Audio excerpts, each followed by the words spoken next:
যথেষ্ট বেলা গড়িয়েছে, অনেক কথা বলা হয়েছে, অনেক কথা শুনলাম, অনেক কথা বললাম, কিন্তু কতটা হৃদয়ঙ্গম করলাম সেটা হলো নিজ নিজ সদায়িত্বে বর্তমান।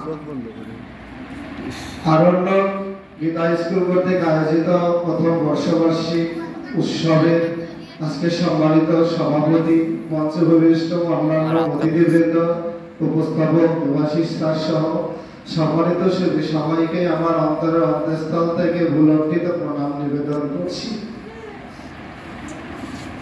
বলতে চাই অনেক কথা, শুনবে কে? শোনার মানুষের বড় অভাব। এ জগতে সবাই বলতে পারে, কিন্তু কেউ শুনতে চায় না। কিন্তু শুনলেই যে বলতে পারবে এই মন মানসিকতাই কেন যেন তৈরি হয় না। অনুষ্ঠানটি গীতাকে কেন্দ্র করে তথা গীতা স্কুলকে কেন্দ্র করে। আমরা মেজরিটি মানুষ তো জানি না যে গীতা কি। গীতাকে মনে করি শুধু একটি ধর্মগ্রন্থ, যা পড়লে পরে আমাদের পুণ্য হয়, আমরা আত্মিক উন্নতি পাই, আর বেশি বেশি ধর্মকর্ম করা হয় না। এই কথাটা সম্পূর্ণ ভুল। যদি তাই হতো তাহলে সারা বিশ্বে বহু ভাষায় এই গীতা গ্রন্থটি অনুদিত হতো না। বিভিন্ন বড় বড় ইউনিভার্সিটিতে পাঠ্যপুস্তক হিসেবে গীতা পড়ানো হতো না যদি শুধু গীতা হিন্দু ধর্মগ্রন্থ হতো। যদি গীতা হিন্দু ধর্মগ্রন্থ হতো, হিন্দু ধর্মগ্রন্থ হতেই পারে না, কোনোভাবে প্রশ্নই আসে না। বিশ্বধর্ম দার্শনিক মহানামদেব ব্রহ্মচারীকে বিশ্বধর্ম সম্মেলনে প্রশ্ন করা হয়েছিল যে গীতা নিয়ে আপনি এত কথা বলেন, গীতা আসলে কি? তদুত্তরে তিনি খুব সুন্দর উত্তর দিয়েছিলেন, গীতাকে যদি কেউ মনে করা হয় শুধু ধর্মগ্রন্থ তাহলে ভুল করবে। কারণ গীতার প্রকাশ স্থানটাই হলো যুদ্ধক্ষেত্রে। যেটা যুদ্ধক্ষেত্রে আলোচিত হয় সেটি ব্যারাকে থাকাই বেটার, সেটা প্রত্যেকটি সনাতনের ঘরে ঘরে থাকার দরকার না। কুরুক্ষেত্রের যুদ্ধে অর্জুন আর শ্রীকৃষ্ণ সংবাদ হলো শ্রীমদ্ ভগবৎ গীতা। তাহলে এখন তো যুদ্ধ নাই, তাহলে এখন কেন পড়া হবে গীতা? এই গীতার মধ্যে এমন কি আছে যা প্রত্যেকটি নরনারীর প্রতিনিয়ত চর্চা করা দরকার? এমন অমূল্য সম্পদ, সংবাদ, সন্দেশ সব আছে গীতার মধ্যে। কিন্তু দুর্ভাগ্য জাতি আমরা সনাতনী হিন্দুরা, যা আসলে গীতা লাল কাপড় দিয়ে পেঁচাই রাখতেই পছন্দ করি, তুলসী মালা দিতেই পছন্দ করি, কিন্তু গীতা খুলে পড়তে পছন্দ করি না। তাহলে এ জাতির কল্যাণ কিভাবে সম্ভব? অনেক প্রসঙ্গ আমার ইতিপূর্বের আলোচকগণ অনেকভাবে তুলে ধরছে। দেবাশিস স্যার যে কথাটি বলতেছিলেন যে আসলে শেষের বক্তা অনেক বড় বক্তব্য দিতে হয়, কিন্তু শুনবে। কুরুক্ষেত্রের যুদ্ধ শেষে দেখুন 18 অক্ষৌহিণী যুদ্ধ সৈন্য যুদ্ধ করেছিলেন, জীবিত ছিলেন মাত্র কতজন? 11 জন। তাহলে বাকি সবাই কিন্তু মারা গেলেন। তাহলে আসার সময় দেখলাম অনেক শ্রোতা, বক্তা, অনেক ছাত্র, অনেক কিছু। এখন দেখা যায় অনেক জায়গায় অনেকাংশে ফাঁকা ফাঁকা না। এ যদি আমাদের দিন হয় তাহলে আমরা কিভাবে বলি আর কে বা শুনে? এমন একটা অবস্থার মধ্যে কিন্তু আছি আমি। তাহলে আসলে মনে হয় প্রথম দিকে বক্তব্য দেওয়াটাই ভালো, তাহলে অন্তত কিছু শোনার লোক পাওয়া যায়। আমি প্রথমেই বলি, দেখুন ভবনটির নাম হলো আরণ্য। এটিও কিন্তু একটি সনাতনীয়দের ধর্মগ্রন্থের নাম, যেটি অরণ্য মানে বনের যেসব গ্রন্থ রচনা করা হয় তাদেরকে বলা হয় আরণ্য। তাহলে এই খ্রিস্টান মিশন রোডের এই ভবনটি কি বন? বন মানে তো জঙ্গল। আসলে জঙ্গলের শুধু যে হিংস্র বাঘ, সিংহ, সাপ কিছুই থাকে তা নয়, ওই বনেই কিন্তু ঋষি মুনি ধ্যানী জ্ঞানীরাও থাকে। বাল্মীকি বলেন, ব্যাসদেব বলেন, দধিচি মুনি বলেন, সবাই কিন্তু অরণ্যেই ছিলেন। অরণ্য শুধু সাপ প্রাণী সৃষ্টি করে না, অরণ্যের ঋষি মুনি ধ্যানী জ্ঞানী সৃষ্টি করে, যাদের আলোয় আলোকিত হয় সমগ্র জাতি সত্তা। তাই এই আরণ্যক ভবনে আমরা বিশ্বাস করেছি অঙ্গন গীতা শিক্ষা শিক্ষা কেন্দ্র থেকে এই আরণ্যক ভবন তদ্রূপ ঋষি মুনি ধ্যানী জ্ঞানের সৃষ্টি করবে অদূর ভবিষ্যতে, যা তারা আলোকিত হবে। আমি স্যারের কাছ থেকে শুনতেছিলাম এখানে এই ভবনে 24টি পরিবার আছে। সে বলছে 24টি পরিবার, আর আমার তখন মনে হলো শ্রীকৃষ্ণ শেষ উপদেশে মহারাজজি বলছে অবধূত 24 জন গুরুর কথা। যে আমরা মনে করি একজন দুজন গুরু হলে অনেক, কিন্তু অবধূত বলছে আমার গুরু একজন দুজন নয়, 24 জন। আমি প্রতিদিন একটা সাপের কাছ থেকে শিখি, একটি পিপীলিকার কাছ থেকে শিখি সঞ্চয় কিভাবে করতে হয়, আমি সূর্যের কাছ থেকে শিখি, আমি চন্দ্রের কাছ থেকে শিখি, আমি তারকার কাছ থেকে শিখি। তাহলে সবাই আমার গুরু, শুধু মানুষই গুরু নয়, যার কাছ থেকে একটি শব্দ শিখেছি সেও আমার গুরু। তাই 24টি পরিবারই এক একটা গুরুর বর্গ। এই মিলেই কিন্তু আরণ্যক একটা সুন্দর পরিবেশ, সুন্দর একটি পৃথিবী। এই পৃথিবীতে অনেক কিছু জানার আছে, অনেক কিছু শেখার আছে, অনেক কিছু বোঝার আছে। আজকে গীতা স্কুল হচ্ছে, কারণ ফরিদপুরে প্রভু জগৎবন্ধু সুন্দর যখন শ্রীঅঙ্গন প্রতিষ্ঠা করলেন তখন তাকে প্রশ্ন করা হলো ফরিদপুরে কেন? প্রভু আবির্ভাবটা ভারতের মুর্শিদাবাদের ডাহাপাড়া, কিন্তু প্রভুকে জিজ্ঞেস করলো আপনি শ্রীঅঙ্গন প্রতিষ্ঠা ফরিদপুরে কেন করলেন, অন্য কোথাও করতে পারতেন। প্রভু জগৎবন্ধু তখন উত্তরে বলেছিলেন ফরিদপুরের মতো পতিত ভূমি পৃথিবীতে আর খুঁজে পেলাম না। যে ভূমিতে তুলসী অর্চনা করা হয় না, যে ভূমিতে মায়েরা গোবরের ছিটা দেয় না, সাত্বিক ক্রিয়াদি করে না, এমন পতিত ভূমি আর পেলাম না। তাই ফরিদপুরকে পৃথিবীর কেন্দ্র করব। সারা বিশ্ব জলমগ্ন হলো ফরিদপুরে হাঁটু চল, এটি প্রভুর বাণী।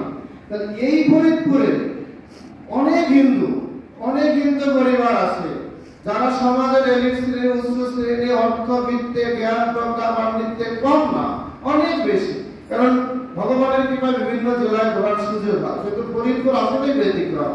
কিন্তু দুর্ভাগ্য, এটি একটি ব্যতিক্রম, আরণ্যক ভবন ব্যতিক্রম, যেখানে একটি ভবনের সর্বোচ্চ তলাতে একটি মন্দির আছে, সর্বোচ্চ তলাতে একটি গীতা স্কুল আছে, গীতা মায়ের চরণ তলে তাদের অবস্থান, অতএব দুঃখ সেখানে প্রবেশ করতেই পারে না।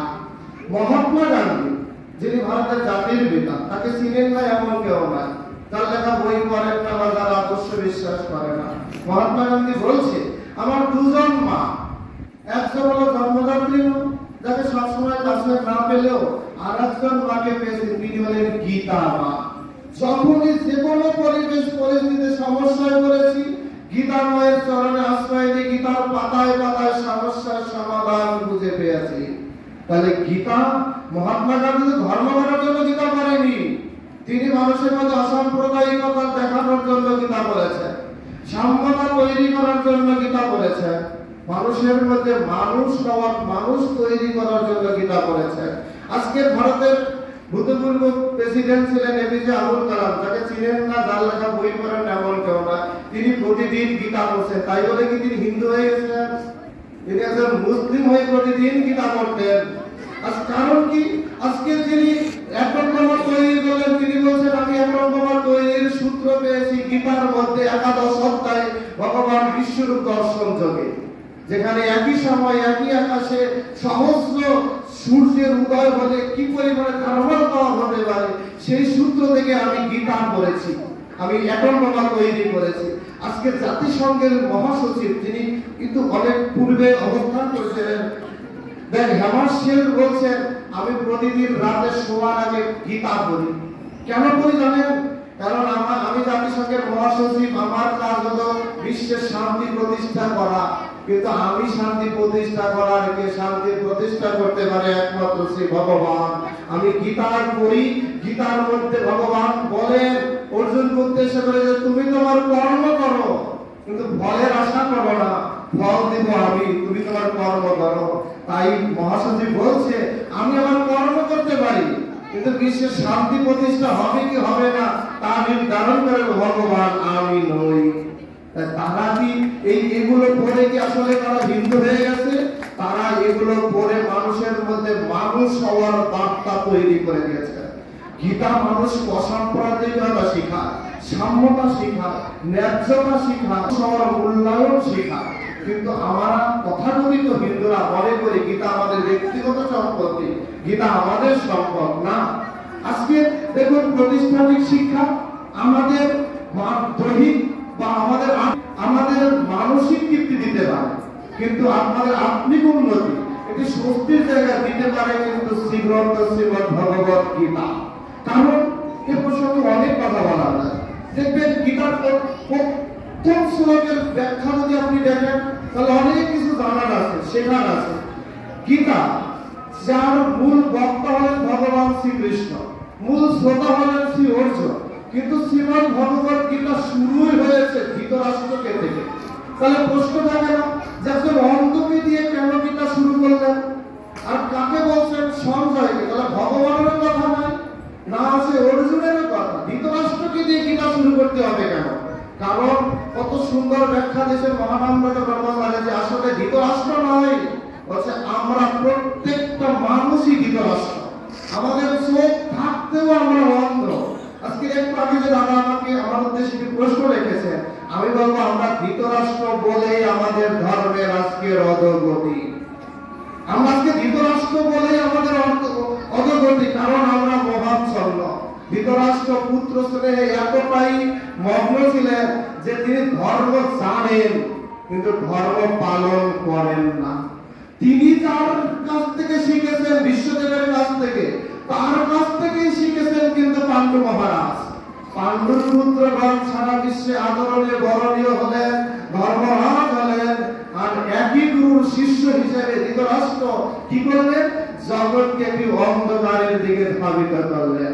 তাই আমরা সব জানি, সব বুঝি, কিন্তু কিছুই করি না। দেখবেন গীতায় বলা, গীতা প্রকাশ হচ্ছে যুদ্ধক্ষেত্রে, সেখানে চারিদিকে রক্ত, আত্মীয় স্বজন বলে উন্মুক্ত, কিন্তু তবু গীতার প্রথমে শুরু হয়েছে ধর্মক্ষেত্রে কুরুক্ষেত্রে সমবেতা যুদ্ধসভা। বলছে যুদ্ধরত কুরুক্ষেত্রে, ধর্মক্ষেত্রময় কুরুক্ষেত্রে আমার সন্তানরা কি করছে? ধৃতরাষ্ট্রের মুখ থেকে কেন ধর্মের কথা আসবে? কারণ তিনি ধর্ম জানেন কিন্তু ধর্ম পালন করেন না। আজকের যে যত কথাই বলুন না কেন, যে যত প্রজ্ঞা পাণ্ডিত্যের অধিকারী হন না কেন, অর্থবিত্ত সম্পত্তির মালিক হন না কেন, দিন শেষে কিন্তু ধর্মের আশ্রয়ে আসতেই হয়। কেউ আগে আসে আর কেউ পরে আসে, কারণ ধর্ম ছাড়া জগতের কেউ শান্তি দিতে পারে না। আজকে জাহাঙ্গীরনগর বিশ্ববিদ্যালয়ের আনোয়ার হোসেন স্যারের কথা যদি পড় দেখেন, তার আত্মজীবনী পড়েন, তাহলে দেখবেন যে তার 4-5টা ছেলে মেয়ে সহ উচ্চ শিক্ষায় শিক্ষিত বিদেশের মাটিতে, আর আনোয়ার হোসেন স্যার তিনি বৃদ্ধাশ্রমে অবস্থান করতেছেন আর কপাল চাপড়াছেন আমার জীবনে কি আছে। তিনি কি অর্থবিত্ত কম ছিলেন, প্রজ্ঞা পাণ্ডিত্যের সন্তানের দাপটে কম ছিলেন, কিন্তু বৃদ্ধাশ্রমে জীবন যাপন করতেছেন। আজকে তার খোদা আল্লাহ ছাড়া আর কেউ তার পাশে না। এমন বহু বহু দৃষ্টান্ত আছে। একটু আগে দেবাশিস স্যার অধ্যাপক আব্দুল আলম সাহেদের কথা বলতেছিলেন। আসলে দৃষ্টান্ত দিলে কত রকম দেওয়া যায়। অধ্যাপক আব্দুল আলম সাহেব বিশ্ব সাহিত্য কেন্দ্রের অনুষ্ঠানে বলছেন যে আজকে প্রত্যেকটি ঘর এক একটি বৃদ্ধাশ্রম, প্রত্যেকটি ঘর এক একটা বৃদ্ধাশ্রম। কারণ একটু শিক্ষিত হলে, অর্থবিত্ত হলে বৃদ্ধ মানুষকে মনে করে এখনো মরে না কেন, তাদেরকে বোঝা মনে করে। এই বোঝা তৈরি করছে কে, শিখাচ্ছে কে? আমি। আমার সন্তান আমার কাছ থেকে শিখবে না তো কার কাছ থেকে শিখবে? আগামীকাল যে আমার সন্তান আমাকে বলছে মরো না কেন, মরলেই বাঁচি, করছো কি? তাহলে আমি শিখাইছি, যার কারণে করতেছে। এই জন্য আজকে দাদা প্রশ্ন করেছিলেন, আমি বিস্তারিত উত্তর দিতে গেলে অনেক যথেষ্ট সময় দরকার। দেখুন, যাদের জন্য অনুষ্ঠান তারা কিন্তু নাই, যাদের জন্য অনুষ্ঠান তারাই আমরা আছি। তাহলে কত প্রভু জগৎবন্ধু সুন্দর বলছে, আত্মরক্ষায় বহু রক্ষা। বহু মানে দেহ, দেহ রক্ষায় গৃহ শুচি, গৃহ শুচিতে গ্রাম শুচি, গ্রাম শুচিতে দেশ শুচি, দেশ শুচিতে পৃথিবী শুচি, পৃথিবীর শুচিতেই উদ্ধার। আমি যদি নিজে না করি, আমার যুদ্ধটা আমার ঘর থেকে শুরু করা দরকার। কবি কত সুন্দর করে বলছে, আমরা যদি না জানি মা কেমনে সকাল হবে। আজকের আমি কাকে দোষ দিব আমার ধর্মের অবক্ষয়ের কারণে? কাকে দোষ দিব? ভগবানকে দোষ দিব? ঋষিদেরকে দোষ দিব? সন্ন্যাসীদের দোষ দিব? আমি করলাম কি, আমি আমার ধর্মের জন্য কি এমন করছি, আমি তো যথেষ্ট জ্ঞানী, আমি যথেষ্ট বুঝি। এখানে এমন কেউ আছে কি যে বুঝি না? সবাই সব বুঝি। আমি করলাম কি? যদি আমি চেষ্টা করতাম আমার ধর্মের জন্য আমার পরিবারটাকে, আজকে দেখুন দুর্ভাগ্য, দুর্গা পূজা হয় না, ফরিদপুরে এত বেশি দুর্গা পূজা হয় যেটা আসলে অকল্পনীয়। দুর্গা পূজার জায়গায় আছে কি? দেখবেন যে হারে লাইটিং হয়, যে হারে ব্যানার হয়, যে হারে বক্স বাজে, সেখানে কি মা আসতে পারে? আমার ফরিদপুরের এই দুর্গা পূজাগুলো কারা পরিচালনা করে? এলিট শ্রেণীরা, তাদের অর্থ দিয়ে করা হচ্ছে না, তাদের বৃত্তি দেওয়া করা হচ্ছে না, তাদের সাপোর্ট নিয়ে করা হচ্ছে না। তারা কি চেষ্টা করলে পারত না এরকম অপসংস্কৃতি রোধ করতে? তারা কি করেছে? তারা আরো উৎসাহ দেয়, অনুপ্রেরণা দেয়। যুব সমাজ ধ্বংসের কারণ কিন্তু আমরা নিজেরাই। নিজের ভাই নিজের কুড়াল মেরে যদি ধর্মকে দোষ দেই, তাহলে কি ধর্মকে সহ্য করতে পারবে? কারণ আজকে সরস্বতী পূজা হয়, আজকে একটা সন্তান জানে না অঞ্জলি দেওয়ার মন্ত্র কি, আজকে জানে না যে সরস্বতী মায়ের নাম হাস কেন, জানার প্রয়োজন নাই। শিখাচ্ছে কি? আমার বাবা মা শিখায় না তো। আজকে আমি যদি প্রণাম করতে যাই, আমার মা বলে না প্রণাম করো না, প্রণাম লাগবে না, আশীর্বাদ এমনি করবো। পরের প্রতিদিন আমি বলবো আমার মা তো প্রণাম নেই না, তাহলে প্রণাম দিয়েই বা কি হবে? তার মানে কি 2 দিন 1 দিন তাহলে ফিরি আশীর্বাদ দিবে, তৃতীয় দিন তার ফিরি আশীর্বাদ দিবে না। আস্তে আস্তে কি ভক্তি শ্রদ্ধাটা কমে যাচ্ছে না? তাহলে ধর্মের অবমূল্যায়ন, ধর্মের অবক্ষয়ের কারণ কি আমরা নই? আজকে দেখুন শুক্রবার, আমি বেশি ঘুরে যাব না, আমি যে প্রতিষ্ঠান থেকে আসছি সেই প্রতিষ্ঠানে একটু ঘুরে আসুন আজকে এই মুহূর্তে ফিনান্সি অঙ্গন গিয়ে দেখবেন ওখানে কারা আজকে দেশে দেখবেন আঙিনায় পা ফেলার জায়গা নেই। কয়েকদিন আগে উৎসব গেল না, আজকে শুক্রবারে গিয়ে দেখুন না পা ফেলার জায়গা নেই। এত লোক, এরা কারা? এরা কি পাশে খ্রিস্টান মিশন থেকে আসছে? এরা কি অন্য কোনো ধর্মাবলম্বী থেকে আসছে? সব ফরিদপুরে হিন্দু। কিন্তু দেখবেন যখন রাত্রে বের হওয়ার পরে দেখবেন বাদামের খোসা, দেখবেন পাপড়ের প্যাকেট, দেখবেন আইসক্রিমের বক্স, টোটাল মন্দির প্রাঙ্গণ ভরে রাখছে। তাহলে আপনি কিভাবে কতক্ষণ তাদেরকে ব্যানার লাগাবেন যে ভাই মন্দির প্রাঙ্গণ পরিষ্কার পরিচ্ছন্ন রাখি? গিয়ে দেখবেন বড় বড় লাল লাল ডাস্টবিন রাখা হয়েছে, ইউজ মি লেখা আছে, সব বুঝি কিন্তু ইউজ করতে জানি না। তাহলে কতক্ষণ আপনি চেষ্টা করবেন? আজকে বাপ্পি ভাই বলতেছিল আমরা শতাধিক গীতা স্কুল চালাই, হিন্দুদের জন্য কাজ করা যে কত কঠিন। আমার এই অল্প ক্ষুদ্র পরিসরে কাজ করার ক্ষেত্রে আমার অভিজ্ঞতা অনেক বেশি। কারণ কতটা যে কঠিন এই হিন্দুদের জন্য কাজ করা। কারণ 1 পা আগালে 3 পা পিছনে আগায়। মনে করে এটা ব্যবসা কেন্দ্র, মনে করে ব্যবসা কেন্দ্র, বন্ধু কিসব ব্যবসা করে বসছে, ছাত্রদের কাছ থেকে কি জানিয়ে দিচ্ছে, তারা মনে হয় গ্রুপিং করতেছে, মনে হয় সমাবেশ করবে। কত কথা শুনতে হয় ঘরে বাইরে। যুদ্ধ করতে হয় প্রতিদিন। শুধু ওই অর্জুন যুদ্ধ করছে, কৃষ্ণ অনুপ্রেরণা দিয়েছে তা নয়। সনাতনীদের কাজ করতে হলে প্রত্যেকটা অর্জুন হতে হয়। কারণ কি?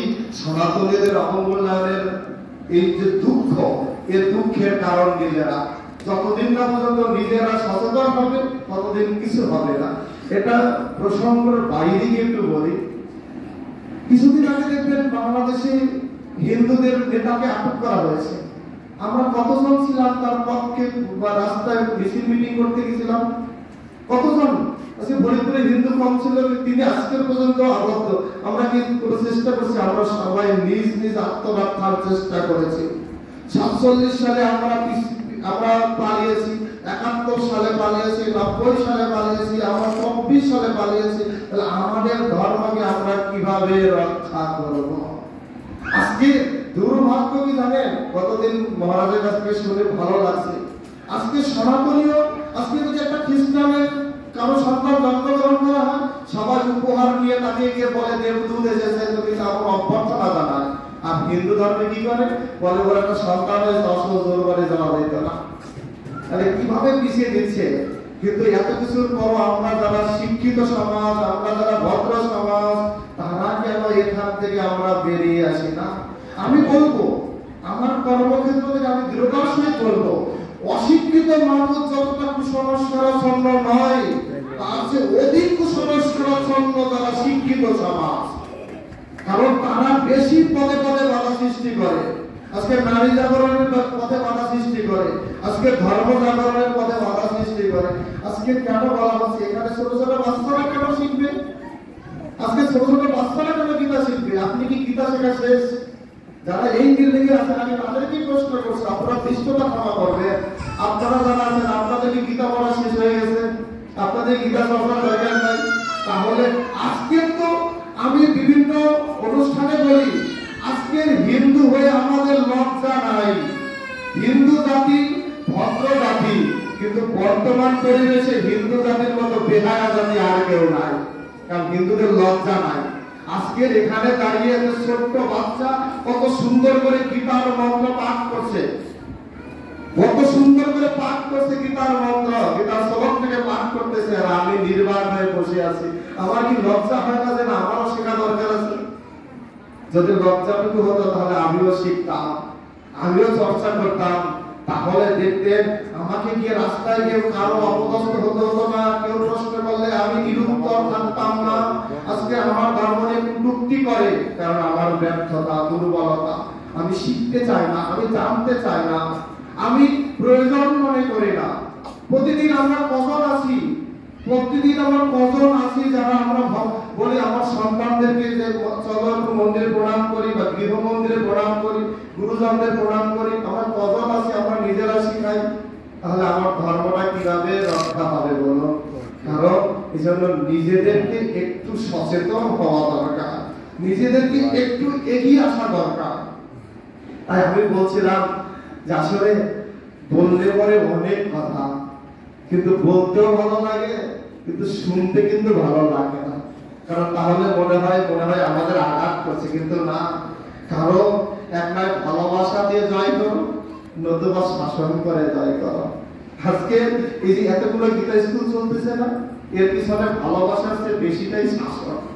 আজকে এখানে যারা আমার পাশে বসে আছে না, সবাই কম বেশি আমার স্টুডেন্ট, কিন্তু এদের কাছ থেকে একান্তে শুনে দেখবেন যে যথেষ্ট শাসনের কারণেই দাঁড়িয়েছে।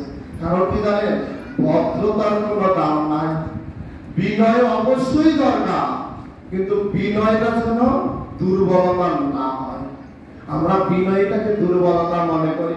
আমরা সাধু সন্ন্যাসী দেখলেই মনে করি এগুলোর মনে কোনো কাজ নাই, এগুলো মনে পড়াশোনা নাই, এদের মনে কোনো কষ্ট আছে তাই আশ্রম এসে সাধু হয়েছে। গিয়ে খোঁজ দিয়ে দেখবেন সাধুদের মধ্যে উচ্চ শ্রেণীর উচ্চ শিক্ষিত সবাই অবস্থান করছে। তো প্রয়োজন মনে করি না। আজকে যদি সুভাষচন্দ্র বোসের কথা বলেন, নেতাজি সুভাষচন্দ্রের কথা বলেন, আজকে স্বামী বিবেকানন্দের কথা বলেন, আজকের বড় বড় বিশিষ্ট ব্যক্তিদের একাদশ অশ্বারোহীর প্রত্যেকের কথা যদি বলেন, সবার জীবনে দেখবেন গীতার আশ্রয় আছে। আজকের বিপ্লবী দুঃখীরামের কথা যদি জানেন, কে না জানে, কে না পড়ে? এই বিল্ডিং এর সবাই উচ্চ শিক্ষিত, বিভিন্ন শশা মহিমায় মহিমান্বিত। কে দুঃখীরাম ঘোষের কথা না জানে? দুঃখীরামের কথা।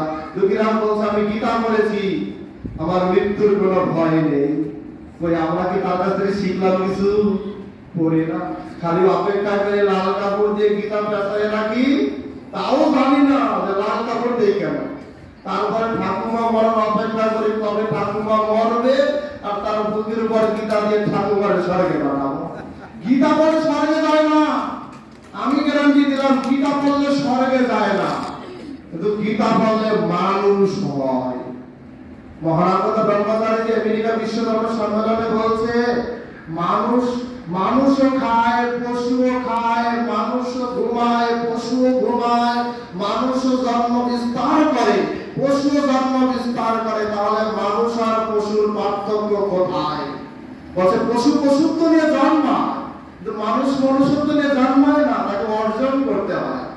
মানুষ হওয়ার গুণ লাগে, অহিংসা, অচর্য, সংযম, সত্য, সুচিতা, এই 5টি গুণ না থাকলে তাকে মানুষ বলে না। আমরা আধুনিকতা এমন ভাবে গেঁথে নিয়েছি, আজকে দেখবেন হিন্দু মায়েরা শাঁখা সিঁদুর পরে না, আজকে শাঁখা সিঁদুর পরে না, আজকে গলায় তুলসী মালা করতে চায় না, কপালে তিলক দিতে চায় না, বাবারা আজকে তিলক করতে চায় না, ধুতি পরা ভুলে গেছে। বিয়ের দিন জোর করে ধুতি পরাই দিয়েছিল, আর মরার দিন আরেকজন পরাই দিল, 2 দিনই অন্য জনে পড়া। এই যদি আমাদের ট্রেডিশন হয়, তাহলে আমাদের কপালে দুঃখ আসবে না শান্তি আসবে? আমি কি শান্তিকে নিমন্ত্রণ করছি কিনা? প্রশ্ন আপনার কাছেই রইল, আপনি যদি নিমন্ত্রণ না করলাম, আজকে আমাকে স্যার নিমন্ত্রণ করছে, স্যারের নিমন্ত্রণের আগে আমি বাপ্পি ভাইয়ের কাছ থেকে নিমন্ত্রণ পাইছি, আমি স্যারের ছেলের কাছ থেকে, দেবজিতের কাছ থেকে নিমন্ত্রণ পেয়েছি। যদি আমাকে নিমন্ত্রণ না করতেন, এতদিন নিমন্ত্রণ করেন নাই, আমি আসি না, নিমন্ত্রণ করছে আমি বলছি যাবো। তাহলে আপনি যদি শিবুকে নিমন্ত্রণ না করেন, সে আপনি আসবেন? আপনি দুঃখ করে নিমন্ত্রণ করতেছেন, সে তো আসবেই। কারণ এই জন্য গীতার সারাংশে একটি খুব সুন্দর মার্মিক কথা আছে, এই জন্য চর্চা হয়, কত গবেষণা আছে গীতার উপরে। গীতার প্রত্যেকটি শ্লোকের উপরে থিসিস পেপার আছে, একটু ঘাটলেই দেখবেন প্রত্যেকটি শব্দের উপরে থিসিস হয়। গীতার একটি সারাংশের কথা হলো, এ পৃথিবীতে কেউ আমায় সুখ দেয় না, এ পৃথিবীতে কেউ আমায় দুঃখ দেয় না, আমার সুখের কারণও আমি, আমার দুঃখের কারণও আমি। কারণ সেখানে ভগবান শ্রীকৃষ্ণ অর্জুনকে প্রথমে বলছে কর্ম করো, কর্মযোগ বলছে, জ্ঞানের দ্বারাই সবকিছু সম্ভব, জ্ঞান যোগ, ভক্তি যোগে বলছে, বলছে না? দেখবেন প্রত্যেকটা যোগের কথা বলছে, তবু এত কাছে থাকলে বলছে তুমি ভগবান না, তোমার মানে না। বলছে এই কথা আমি সূর্যকে বলছি, ইক্ষাটুকে বলছি, মনুকে বলছি, কারণ পরিক্রমা তোমায় বলছি, বলছে মিথ্যা কথা। অর্জুন পাশে বসে বলছে তুমি কিসের ভগবান, আমি তুমি বন্ধু, একসাথে পড়াশোনা করলাম, বড় হইলাম। শেষে ভগবান বলছে জন্ম কর্ম সবই দিব্যম জগতি তত্ত্ব, আমার জন্মটাও দিব্য, কর্মটাও দিব্য। তুমি আসো কর্মফল ভোগ করতে, আর আমি আসি লীলা প্রকাশ করতে। তাই ভগবানের আদর্শ যতক্ষণ না পর্যন্ত আমরা জীবন্ত করব, যতক্ষণ না ধারণ করতে শিখব, ততক্ষণ পর্যন্ত আমাদের জীবনযাত্রার উন্নতি হতে পারে না। 1939 সালে বিভূতিভূষণ গঙ্গোপাধ্যায় একটি গ্রন্থ লিখেছেন, মানে বই লিখেছেন আরণ্যক নামে। তার একটি অংশে তিনি লিখেছেন, ঘোর অমাবস্যার রাত, আমি ঘর থেকে বের হয়ে বাইরে গিয়ে তাকিয়ে দেখলাম চারিদিকে অন্ধকার, তারকা রাশি উঁকি দিচ্ছে, তার আলোর মধ্যে আমি অন্ধকারের অমাবস্যার সৌন্দর্য খুঁজলাম। আমরা তো ঘর থেকে বেরিয়ে এলাম না, তাহলে বাইরে অমাবস্যার মধ্যে যে সৌন্দর্য তা দেখবো কিভাবে? আমি বলবো আমার ধর্মের এখানে ভুল, ওটা ভুল, এটা করা যায় না, এটা করা যাবে না, শোয়া যায় না, ধরা যায় না। আমি একটু ঘর থেকে বের হয়ে দেখি না, আমার ধর্মের মতো সৌন্দর্য জগতে নাই। আজকে আপনি বলতেছি আমার ধর্মের অমূল্যায়ন, অবক্ষয় না। আজকে আমার ধর্মের সৌন্দর্যের কারণে আজকে যদি একটু নবদ্বীপ মায়াপুরে যান, গিয়ে দেখবেন আমি নিজে অবাক হয়ে গেছি। আমি তখন গর্বিত, আমার বুকটা তখন বিশাল হয়ে গেছে। আমি যখন মায়াপুরে ঢুকে দেখলাম আমার হিন্দু মায়েরা, বোনরা, ভাইয়েরা, তারা ওখানে যায় শর্টকাট কাপড় পরে টিকটক করতে। আর যখন থেকে বিদেশিরা তখন সুন্দর করে কাপড় পরে, তিলক মালা, হাতে মালা দিয়ে রাস্তায় রাস্তায় গড়াগড়ি দেয়, হরিনাম করে, তখন আমার মনে অহংকার জাগে যে দেখো আমার ধর্মের সৌন্দর্য আছে বলে হাজার হাজার মাইল দূর থেকে এসে এই ভূমিতে প্রণাম করে। দুর্ভাগ্য আমাদের, আমি প্রণাম করলাম করি। আজকে এগুলো দেখুন, আজকে রাশিয়া দেখুন, আজকে এমনকি সৌদি আরব দেখুন, আরব আমিরাত দেখুন, সেখানে মন্দির হচ্ছে, সেখানে আজকে ধর্মের চর্চা হচ্ছে, আজকে আরবি ভাষায় গীতা অনুবাদ করা হচ্ছে, তারা পড়তেছে। তাহলে আপনি কি বলবেন আজকে আমার ধর্মের অবক্ষয়? আসলে যার নেওয়ার জিনিস সে দিচ্ছে, যার নেওয়ার জিনিসটা সে নিতে পারে না। বাবা মায়ের 5টা সন্তান থাকলে সব সন্তানই যে সুসন্তান হবে এমনটা না, কেউ কেউ কুসন্তানও হতে পারে। আমি হলাম এই বাবা মায়ের সনাতনের ঘরে জন্ম নিয়েও আমি কুসন্তান, যে আমি আমার আদর্শকে ধরে রাখতে পারিনি। আর অপর বাড়ির লোক এসে দেখা যাচ্ছে আমার ধর্ম নিয়ে গর্ব করে, অহংকার করে, সে সারা বিশ্বে ছড়িয়ে দিচ্ছে। তাহলে আমার ধর্মকে আজকে সারা বিশ্বে আবৃত হচ্ছে না। আজকে দেখুন, আপনারা তো সবই জানেন, আমি আপনাদের কাছে বলতে গেলে আমার ভয় হচ্ছে, সত্যিকার মধ্যে দুই পাশে সাররা বসা, সামনে সাররা, আমার ভয় হচ্ছে, তবু বলতে বলছেন তাই বলছে। প্রথমে সেই একটা জায়গায় ভয় পেয়েছি, ব্যানারটা দেখে যে দেবাশিস স্যার যেখানে আছে বা আপনারা আছেন সেখানে আমাকে দেওয়া হয়েছে প্রধান হলে, তার মানে এটা আমার হয়েছে ক্ষুদিরামের কথাটা ফাঁসির করে, যে বাবা তুই যে একটাই বৈশাখ তারপরে বোঝা করে দেওয়া। তার আজকে দেখুন সারা বিশ্বে যখন ধর্মের জয় জয়কার হচ্ছে, আজকে দেখুন আমেরিকার মতো সভ্য দেশে আজকে অনেক বড় বড় নেতা মন্ত্রী হিন্দু। গতকালকে দেখুন যুক্তরাজ্যে মন্ত্রিসভা মেজরিটি হিন্দু। কারণ কি? আজকে রাশিয়ায় দেখুন হিন্দু, বিভিন্ন দেশে বিদেশে দেখুন হিন্দু, বিভিন্ন দেশে দেখুন আজকে হিন্দু জয় জয়কার হচ্ছে। কারণ কি? মানুষ এখন বুঝতে শিখেছে, মানুষ এখন জানতে শিখেছে, মানুষ এখন চর্চা করতে শিখেছে। তাই আমাদের কোনোভাবে লজ্জিত হওয়ার সুযোগ নাই, আমাদের কোনোভাবেই মাথা নত হওয়ার সুযোগ নাই। না, আমার ধর্মের ভালো কিছু আছে যার কারণে মানুষ গ্রহণ করছে। আজকে পারবে মহারামজি আমেরিকা বিশ্ব ধর্ম সম্মেলনে বলেছেন, একটা ধর্ম দেখা যে ধর্ম থেকে একই সময় সমসাময়িক সময় 5 জন দিগ্বিজয়ী পণ্ডিতকে তৈরি করছেন। স্বামী বিবেকানন্দ, রবীন্দ্রনাথ ঠাকুর, ঋষি অরবিন্দ, নেতাজি সুভাষচন্দ্র বোসের মতো ব্যক্তিরা যখন একই ধর্ম থেকে একই সময় জয় জয়কার করতে পারে, তখন অন্য ধর্মরা তখন থম হয়ে দাঁড়িয়ে গেছে। আজকে বিশ্ব ধর্মের সবাই স্বামী বিবেকানন্দের বিজয় নিয়ে এসেছে না? দ্বিতীয় বিশ্ব ধর্ম সম্মেলনে মহানামজি সকল ধর্মকে হারিয়ে বিশ্ব বিজয় করেছে না? পরবর্তীতে বিশ্ব ধর্ম সম্মেলন করতেই পারেনি না। তাহলে আমরা কোথাও কিছু নয়। তাই আসুন আমরা গীতা চর্চা করি, গীতাকে জীবন্ত করি এবং সনাতনী শিক্ষাকে আরো প্রসারিত করি। আমি আমার আলোচনা শেষ করার কাজ মুহূর্তে শুধু এতটুকুই বলি, অভিষেক সাহা আপনাদের কাছে কে কেমন জানি না, আমার কাছে আমার ছোট ভাই, আমার ছাত্র, আবার আমার সহকর্মীও বলে। সবচেয়ে বড় পরিচয়টা আমার ছোট ভাই। সে এখানে আসে, গীতা শিক্ষা দেয়।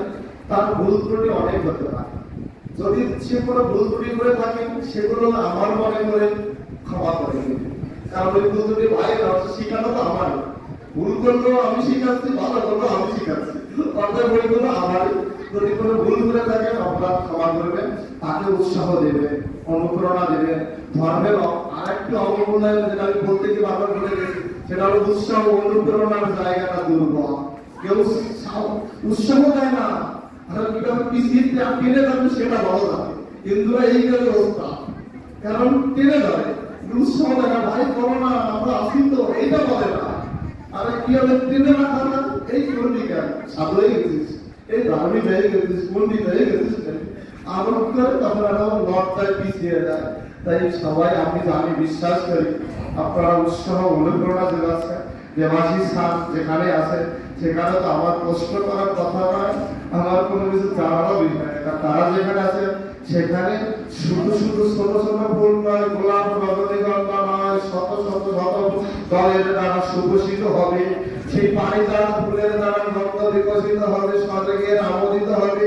স্বর্গের পারিজাতের ফুলের দ্বারা শুধু আরণ্যক ভবন নয়, ফরিদপুরে মানুষ আরণ্যক ভবন দৃষ্টান্ত হবে, যে ভবন মানে খালি মানুষের থাকার জায়গা না, খাওয়া আলোচনার জায়গা না, ধর্ম চর্চার জায়গা, এবং সেখানে সনাতনী শিক্ষা, মানুষ আমার শিক্ষার জায়গা। এটা আরণ্যক দৃষ্টান্ত হোক আপনাদের সকলের নেতৃত্বে, এই আশা রেখে আমি আমার আলোচনা শেষ করি। সবাই ভালো থাকবেন, আশীর্বাদ রাখবেন, শিক্ষার প্রসার আমরা দিন সামনের দিকে এগোতে পারি, আর সবাই সাথে থাকবেন। সবার শুভকামনা রেখে আজকে আলোচনা এখানে শেষ করছি। জয় জগৎ, শান্তি শান্তি শান্তি।